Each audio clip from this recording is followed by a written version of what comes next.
नमस्कार दोस्तों, आपका स्वागत है चमत्कारी टोटके में। आज हम आपको दिखाने जा रहे हैं देव उठनी एकादशी की व्रत कथा, पूजा की विधि और तुलसी विवाह से जुड़ी हुई जानकारी। कार्तिक मास की शुक्ल पक्ष की एकादशी को देव उठनी एकादशी के नाम से जानते हैं। ऐसी मान्यता है कि क्षीर सागर में 4 महीने की योग निद्रा के बाद भगवान विष्णु इस दिन उठते हैं। देवोत्थान एकादशी पर श्री विष्णु की पूरे विधि विधान से पूजा की जाती है। देवशयनी एकादशी के बाद से सभी शुभ कार्य बंद हो जाते हैं, जो कि देव उठनी एकादशी पर आकर फिर से शुरू होंगे। देव उठनी एकादशी को भगवान विष्णु के जागने के बाद देवी देवता भगवान विष्णु और माँ लक्ष्मी की एक साथ पूजा करते हैं और दिवाली मनाते हैं, जिसे कि देव दिवाली या फिर देव उठनी एकादशी के नाम से भी जाना जाता है। देव उठनी एकादशी के दिन भगवान विष्णु की पूजा करने से परिवार पर भगवान की विशेष कृपा रहती है। साथ ही माँ लक्ष्मी घर पर सदैव धन, संपदा और वैभव की वर्षा करते हैं। देव उठनी एकादशी के दिन ही तुलसी विवाह भी आयोजित किया जाता है। ये शादी तुलसी के पौधे और भगवान विष्णु के रूप शालिग्राम के साथ होती है।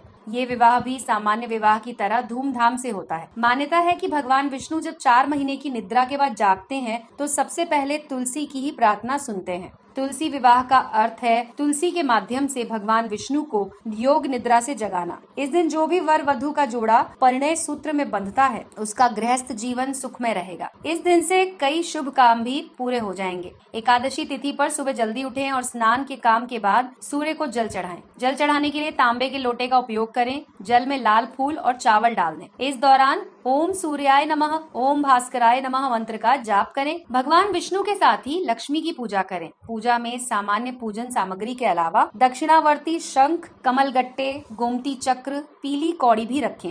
सुबह स्नान के बाद तुलसी को जल चढ़ाएं और सूर्यास्त के बाद तुलसी के पास दीपक जलाएं और ओढ़नी यानी कि चुनरी अर्पित करें। सुहाग का सामान तुलसी को चढ़ाएं। अगले दिन ये चीजें किसी सुहागन को दान में दे दें। ध्यान रखें, कभी भी सूर्यास्त के बाद तुलसी के पत्ते ना तोड़ें। अमावस्या, चतुर्दशी तिथि पर भी तुलसी के पत्ते नहीं तोड़ने चाहिए। रविवार, शुक्रवार और सप्तमी तिथि पर तुलसी के पत्ते तोड़ना शास्त्रों के अनुसार वर्जित है। और दोस्तों, अब आपको हम दिखाते हैं देव उठनी एकादशी की कथा। पौराणिक मान्यताओं के अनुसार एक बार भगवान श्री हरि विष्णु से लक्ष्मी जी ने पूछा, हे नाथ, आप दिन रात जागा करते हैं और सोते हैं तो लाखों करोड़ों वर्ष तक सो जाते हैं। आप इस समय में समस्त चराचर का नाश कर डालते हैं, इसलिए आप नियम से प्रति वर्ष निद्रा लिया करें। इससे मुझे भी कुछ समय विश्राम करने का समय मिलेगा। लक्ष्मी जी की बात सुनकर नारायण मुस्कुराए और बोले, देवी, तुमने ठीक कहा है। मेरे जागने से सब देवों को और खासकर तुमको कष्ट होता है। तुम्हें मेरी वजह से जरा भी अवकाश नहीं मिलता, इसीलिए तुम्हारे कहे अनुसार आज से मैं हर साल 4 महीने वर्षा ऋतु में शयन किया करूंगा। उस समय तुमको और देवगणों को